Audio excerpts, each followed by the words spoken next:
Over the last 10 years or so, RPGs specifically seemingly have come to a bit of a standstill. Now, I'm talking specifically in terms of true innovation.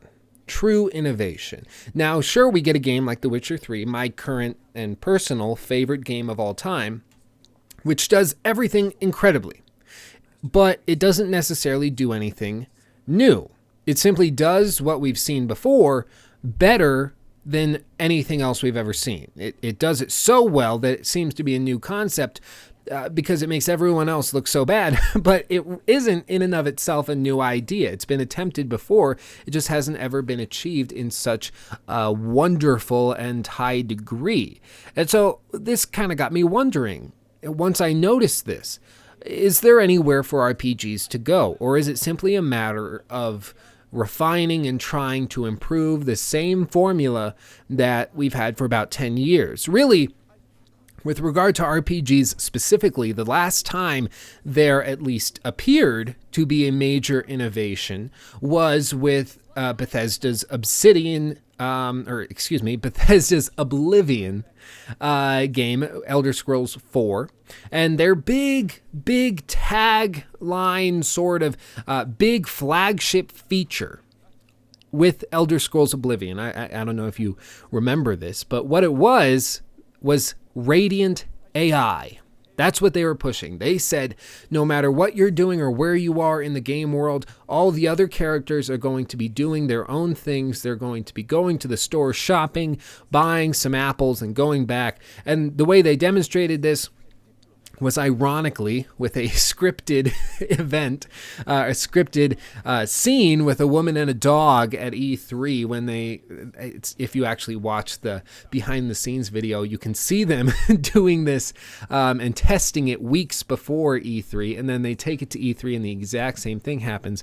That's not Radiant. That's not, free will with characters. That's scripted. But nonetheless, it was very exciting because this idea that characters and NPCs would go about their business without you needing to was new. It was cool. It was amazing, really, to think that you could tell an NPC to go to a cave and clear it out and go off, do another mission, and go to that cave and find that, oh, yeah, no, he killed everyone in here, and oh, there's his body. He must have died too. Like, that was truly awesome. That was great.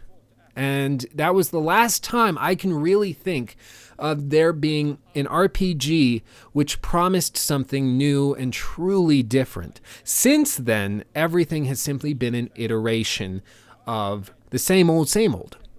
And I was thinking about this, and I thought, I think Bethesda was on the right track. I think they really were.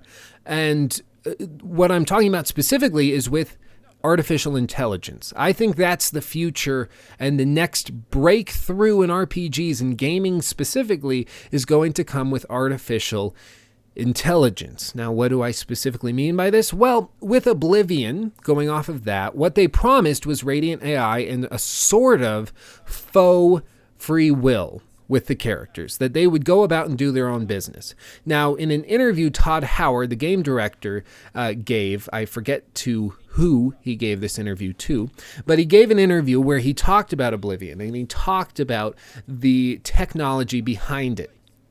And what he said was, when they were testing out this Radiant AI, quote unquote, what they found was that when you give freedom to everybody, even the characters in the game, the non-player characters in the game, it's prone to chaos. And so he said when they first were doing this, and for the first 6 months of it, what they found is that they would be going through bug testing the game, and then they'd go to the store and find out that some dude living down the street in one of the towns had bought up all the armor and all the food. He had bought basically everything in the store, and it just set it in a chest and wasn't doing anything with it. And it's because they gave him the freedom to conclude and calculate things and be like, I want 80 shields and do this.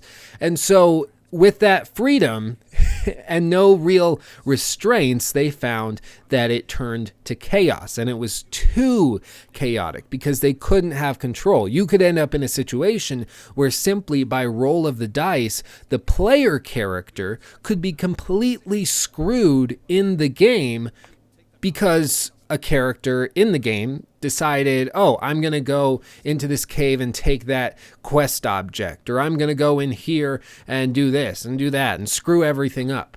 And so what they found is that they had to wheel it or reel it back, and they had to limit the free will, quote unquote, of those characters. Now, of course, in 2005 or 2006, whenever that game was, it wasn't real AI with regard to even what we're able to do now. Rather, what it was a system of checks and balances and traits and things that people would do that would imitate free will.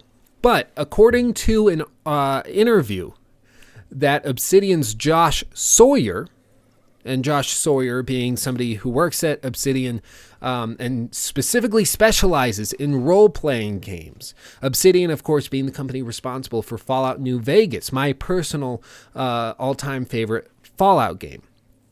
Josh Sawyer was asked if RPGs had come to a standstill and where he thought they were going, and he replied with, quote, AI is the next step, because the major bottlenecks right now are authorship. Usually what we find is that it takes time to find a voice for our characters. It takes time to find all the ways we want the dialogue to go. It takes time to find all the places where it feels like a player is going to want to say something or is going to want an NPC to reasonably react to something about them, whether it's their appearance, their background, the nation they're from, anything. It takes time to iterate on that and to find all that. And so AI could be the answer, end quote. Now, he's not just talking about Radiant AI, where NPCs go into a store and buy some stuff. No, he's talking about something much, much deeper, much more complicated. Specifically, that they would learn how to respond and react to any given situation in the game world, so that authors and the writers of these games wouldn't have to write out dialogue, responses, script out different things for each and every scenario, which is, as he says, the current bottleneck. There's only so much that these writers can do. And even in a game like The Witcher 3, which is incredibly vast and incredibly complicated, has insane amounts of writing and effort put into every little detail. You know, you're riding your horse down a trail and a woman calls out at you and it's like, help, help, we need help. This girl went in the forest because she was looking for her bae, and, you know, her boyfriend like got attacked by a griffin or whatever, and then she got attacked and she's about to die. Do you have anything for us? And I was playing the game and I was like, oh, I don't have that thing, that potion right now. I'll go look for the pieces. I went to look for them, got a little distracted, came back to the town. She had died. There was like a little grave for her. It was super sad. Like all of those responses for every single mini quest, every statement has to be mapped out by these writers. And it takes a lot of time and a lot of effort. And so what Sawyer is suggesting is to actually build an artificial intelligence system which could do all of that itself, which is crazy to think about. And of course, it's not a simple thing to do. It's not a straightforward thing to do, because with this, you'd have to also consider, well, voice actors. Would this be possible to have voice actors, or would you have to synthesize all of the dialogue? Probably to make this work, you'd have to have no voice actors at all, or you'd have to have some super realistic way of synthesizing the voices so that no matter what the response was, it would still sound like the voice actor and it would still be believable. That alone is incredibly difficult and hasn't been achieved by practically anyone at all, much less specifically with regard to video games. There's a lot to do. There's a lot to do. But if it could be achieved to the point where it's believable, to the point where somebody playing the video game can't tell if this response to, like, oh, I put on this crazy jumpsuit outfit I found in some chest in a demolished house in Fallout 4. I put on this dress and then I go up to Codsworth, and then he responds accordingly and references the boots and the dress that I happen to be wearing in combination and says they match because they are the same color or something. That is a very small example, but that's the same kind of thing that this AI would be able to do. Completely immersive to a level that we have not seen before.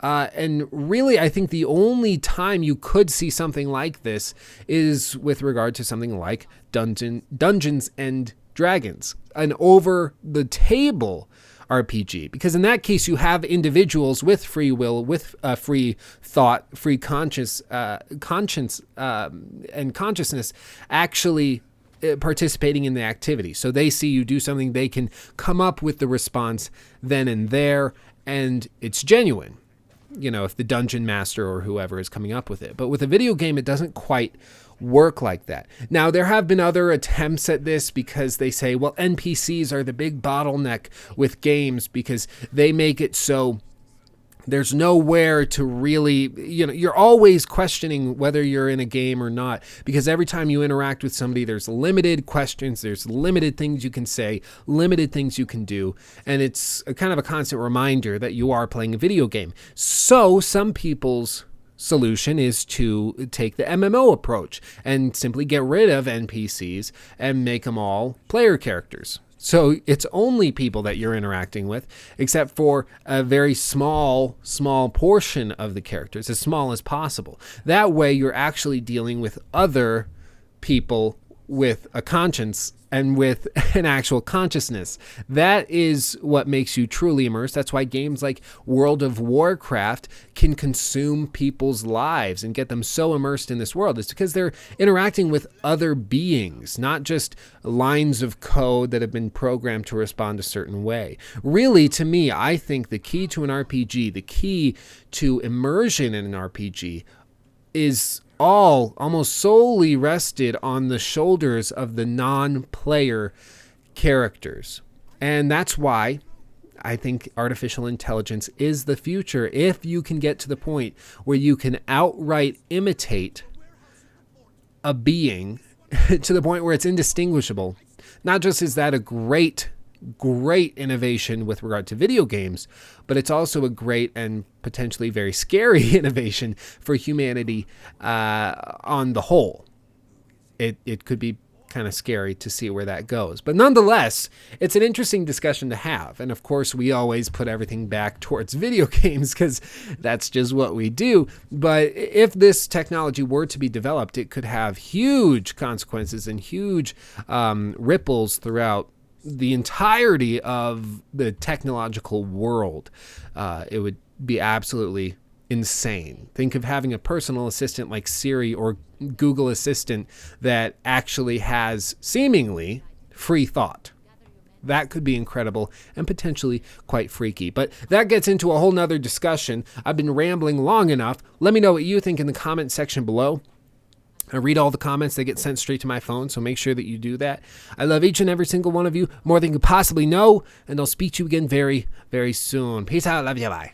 Hey, did you like that? Well, that was just an extra of the full show that I do every weekend. So if you haven't seen it already, make sure to check it out. Ad card things popping up everywhere, and subscribe if you haven't already.